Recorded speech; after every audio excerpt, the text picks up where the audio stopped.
तब हमको उनकी याद सताती है, याद आती रहती है।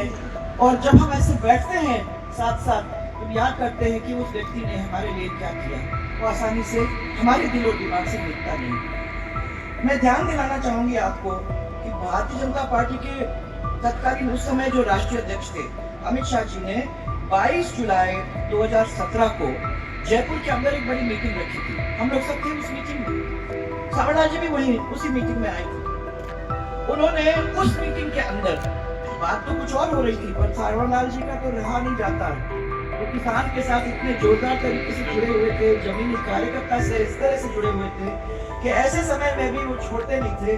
अगर मौका मिल जाता था कि पहले किसानों के बारे में क्या कह सकते हैं, वो उनकी मुसीबत क्या है, उनको कैसे उठा सकते थे, उन्होंने वो मुसीबत उठाने का काम शुरू किया। अचानक बोलते बोलते उनकी तबीयत खराब हुई। हम लोग खाली देखते रह गए जब वो जमीन पे बेहोश होकर गिर गए। हम लोग बाहर गए, मैं तो दौड़ के गई, मैंने कहा एम्बुलेंस जितने जल्दी ला सकते हो लाओ। और हम लोग फिर उस एम्बुलेंस में वो लेके एसएमएस अस्पताल गए। कुछ दिन बाद और शायद दूसरे दिन हम लोगों ने उनको दिल्ली रेफर किया और दिल्ली भेजा। मुझे बड़ा दुख है ये कहते हुए, उस समय 9 अगस्त 2017 को वो हमको छोड़ गया। परंतु हमने ये सोचा कि एक ऐसा व्यक्ति है जो व्यक्ति लोग याद करते हैं क्योंकि उन्होंने उनके लिए काम किया। लेकिन सावंत जी वो थे जो अंदर थे वही बाहर दिखाई देते थे, वो कभी बदले नहीं। और जो उनने प्रेम दिया, जिस तरीके से खड़े रहे, वो वहां से कभी हटे नहीं। इसके लिए मैं जानती हूँ कि मुझे कितना संबल उनसे मिला। जीवन में ऐसे लोग बहुत जल्दी बिछड़ जाते हैं। भगवान को जो प्यारे होते हैं वो बहुत जल्दी भगवान को लिखता है, क्योंकि हम लोगों को उनकी जरूरत थी। आज भैरव जी अपने साथ नहीं है, सावरलाल जी अपने साथ नहीं है, दिगंबर जी अपने साथ नहीं है। ये वो लोग थे कि अगर वो जिंदा रहते तो खाली आप सबकी मदद नहीं, पूरे प्रदेश की मदद नहीं, मैं समझती हूँ कि मेरी खुद की भी मदद करने में वो पीछे कभी झुकते नहीं। ऐसे लोग थे और मुझे सौभाग्य मिला ऐसे लोगों के साथ काम करने का। आज एक बहुत ही सुंदर मूर्ति आप लोगों ने बनाई। मुझे मालूम है कि रात भर आप लोगों ने काम किया है, मुझे मालूम है कि आपने मेहनत में कोई कमी छोड़ी नहीं है। और मुझे ये चिल्ला रहा था रास्ते में, जल्दी चढ़ो, रुको मत, जल्दी चलो, बरसात आ जाएगी तो क्या होगा। हमने कहा चिंता करने की जरूरत नहीं है, आपने नारियल गाड़ दिए हैं बरसात तो आने वाली आज नहीं है।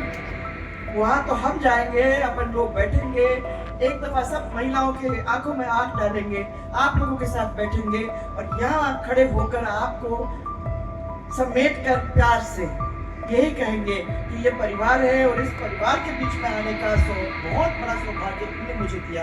इसके लिए मैं आप सबका धन्यवाद देना चाहूँगा। इसलिए हमने कहा कि भैया सावरलाल जी, पार्टी की ओर से और मेरी ओर से मैं इतना ही आपसे आग्रह करना चाहूँगी कि आप इस चुनाव को लड़ लीजिए। और मैं कहना चाहूँगी उनको, क्योंकि वो हमेशा अनुशासित व्यक्ति थे, डिसिप्लिन मानते थे। उन्होंने मुझे कहा ठीक है, आपने कहा है, पार्टी ने कहा है तो मैं नहीं छोड़ सकता, मैं मैदान में उतरूंगा। वो उतरे और जोरदार तरीके से जीते और जीत करके दिल्ली जाकर राज्य मंत्री बने मोदी जी के कैबिनेट में। मोदी जी के नेतृत्व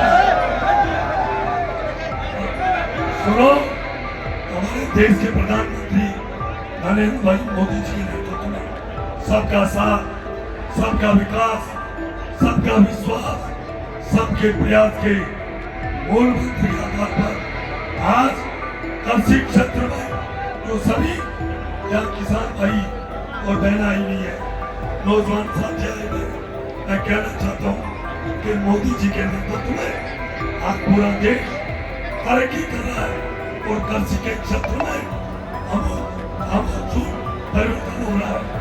आज कृषि के क्षेत्र में प्रधानमंत्री किसान सम्मान निधि के तहत 6,000 प्रतिवर्ष 12 करोड़ किसानों को दी जा रही है। मैं विधायक था और आप मेरे मुख्यमंत्री थे। 3 से 8 में इस हराई क्षेत्र में क्या काम हुआ? कोई गांव में सड़क नहीं थी, पक्की कच्ची सड़क थी, सारे पक्की सड़कें बनी तो आपके 3 से 8 के कार्यकाल में बनी। और जब सावरलाल जी जाट साहब सावरलाल जी जाट साहब जलदाय मंत्री थे, आप मुख्यमंत्री थे, पूरे गांव में हर गांव में टंकियां बीसलपुर का पानी पहुंचने का काम हुआ, उसी टाइम हुआ।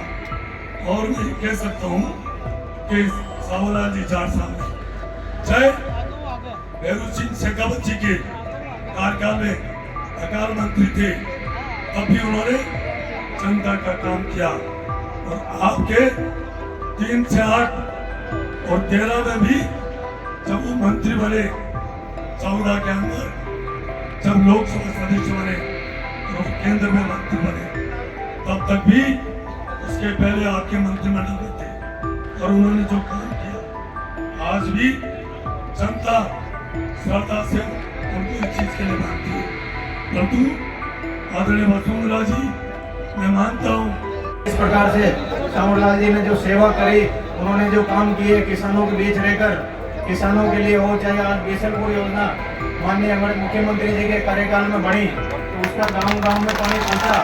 और उन योजनाओं से गांव में आज अपन देख रहे हैं डेयरी में आज पहले कहता है ना कि भैंसों को दूध कम हो रहा हो, ये बीसलपुर का पानी पहुंचा तो उसके बाद में भैंसों का भी दूध बढ़ गया और काम काल में हर चीज में इसी प्रकार से आज आपने कई विकास कार्य कराई, अराई को तहसील में क्रमोन्नत करने का हो, चाहे और भी कई काम है अपने यहाँ के भी हैं, अपने नसीराबाद के हैं, अजमेर जिले के संपूर्ण क्षेत्र में आपने काम करवाए। इसके लिए भी आपका बहुत बहुत आभार। और आने वाले समय भी एमपी में भी आम जनता से जुड़े हुए काम में आपकी कोई कमी नहीं रहेगी। बहुत बहुत धन्यवाद। जय हिंद।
अगर आप ये वीडियो YouTube पर देख रहे हैं तो हमारे चैनल को सब्सक्राइब करें और बेल आइकन को दबाना ना भूलें। अगर आप Facebook पर ये वीडियो देख रहे हैं तो हमारे पेज को लाइक करें।